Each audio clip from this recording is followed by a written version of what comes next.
Hey guys, Zeke here with Odd Job Fix. No fancy intros, we're just going to get right into it.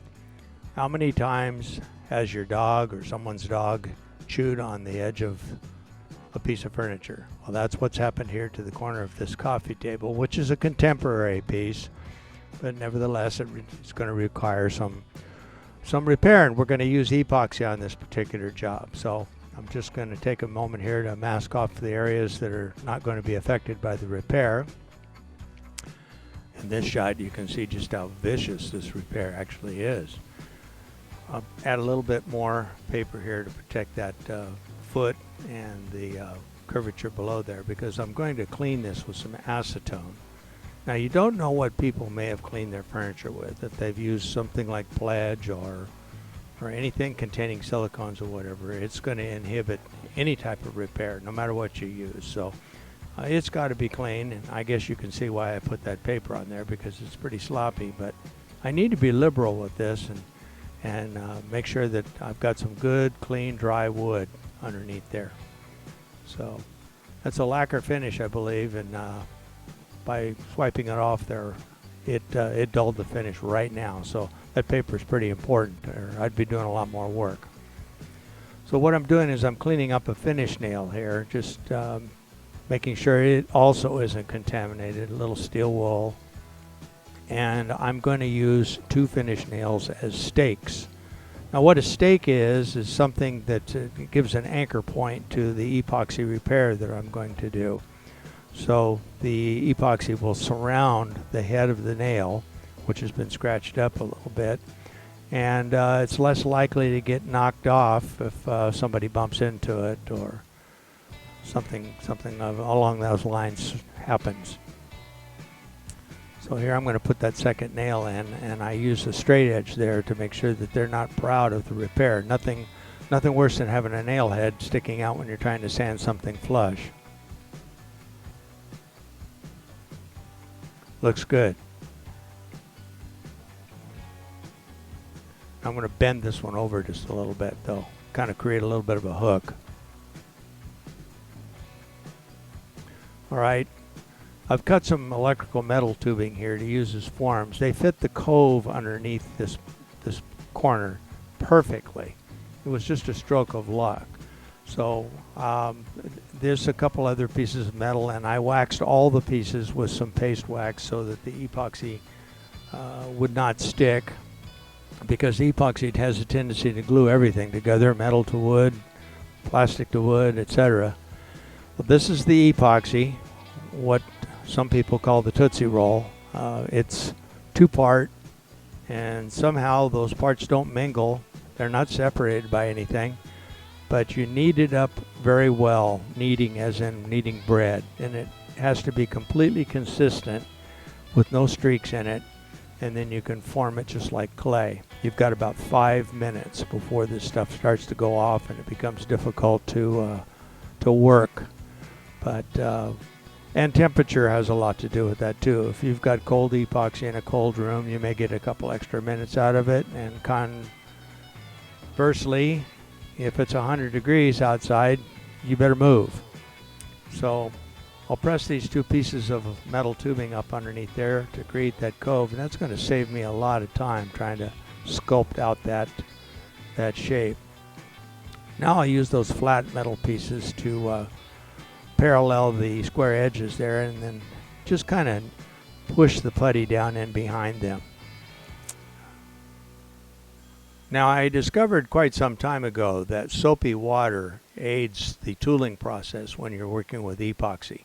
So I have a little bowl of soapy water off camera somewhere, and I'm able to dip the tooling in that soapy water. Now I'm using a single edge razor blade here to just sort of pare the top off as close as I can without getting below the surface, and I'm doing this while the epoxy is still in the process of setting up. So, well, it's pretty hard, or getting there, and I'm using a little spatula here to see if I can't smooth out just a little bit more. But I think it's at the point now where I'd better make this cut and get that tubing out from underneath there.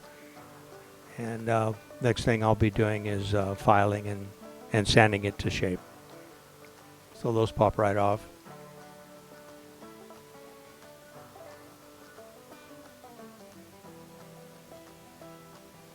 Now, what you see me doing here is taking a piece of tape and I put it on the end of my file. And the reason for that is that I wanted the tape to glide along the part of the furniture that I'm trying to save and not file it. So, and it raises the forward end of that file just a little bit so that I can just kind of drop the rear end of the file into the work. And that's what it looks like when you've got it roughed out. It's pretty hard at this point, so the next step is just get that sandpaper out, file, rat tail in this particular case underneath that cove. Get a little bit more out just so it does represent the cove. Now, epoxy gums up files and sandpaper pretty much, so you've got to always chase it. Clean your paper, clean your files. Use good files, new files if you can get them, and it cuts pretty easy. I'm using my thumb and fingers on the front of the file when you see me do it anyway, like that, to keep the forward part of the file from digging into the good part of the finish underneath there. So working my way into sanding here.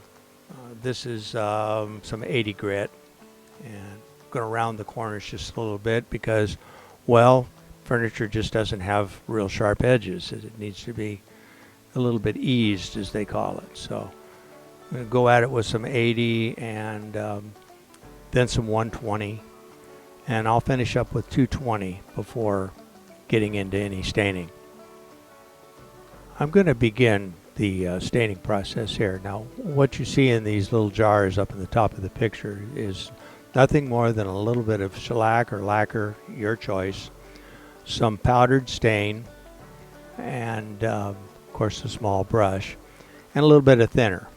And what I do is I will dip the brush into some lacquer and then go over and get just a touch of the powder and just see how it starts to look. This is a solid substance, this epoxy. So there has no grain, has no features, it has no highlights. That would be up to me at this point to see if I can put a little bit of grain in there, a little bit of highlights, a little bit of color or discoloration, if you will. So it's just kind of a hand process, kind of on the fly, see what looks good, see what goes with the piece below, try to keep the tones in line.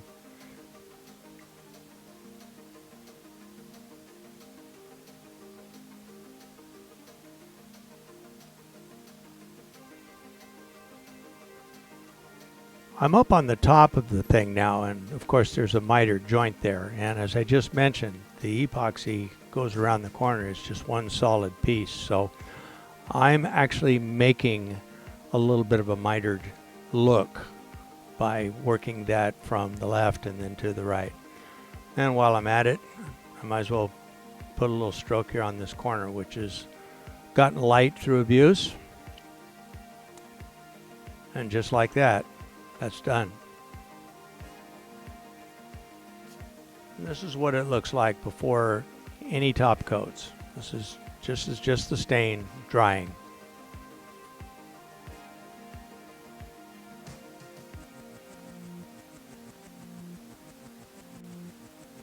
Well, I masked it up, and I'm going to give it a couple of coats of shellac here, and then I'll sand it and do it again, and then I'll do it again, and then I'll put a satin lacquer over it and then wax it, and it's a done deal.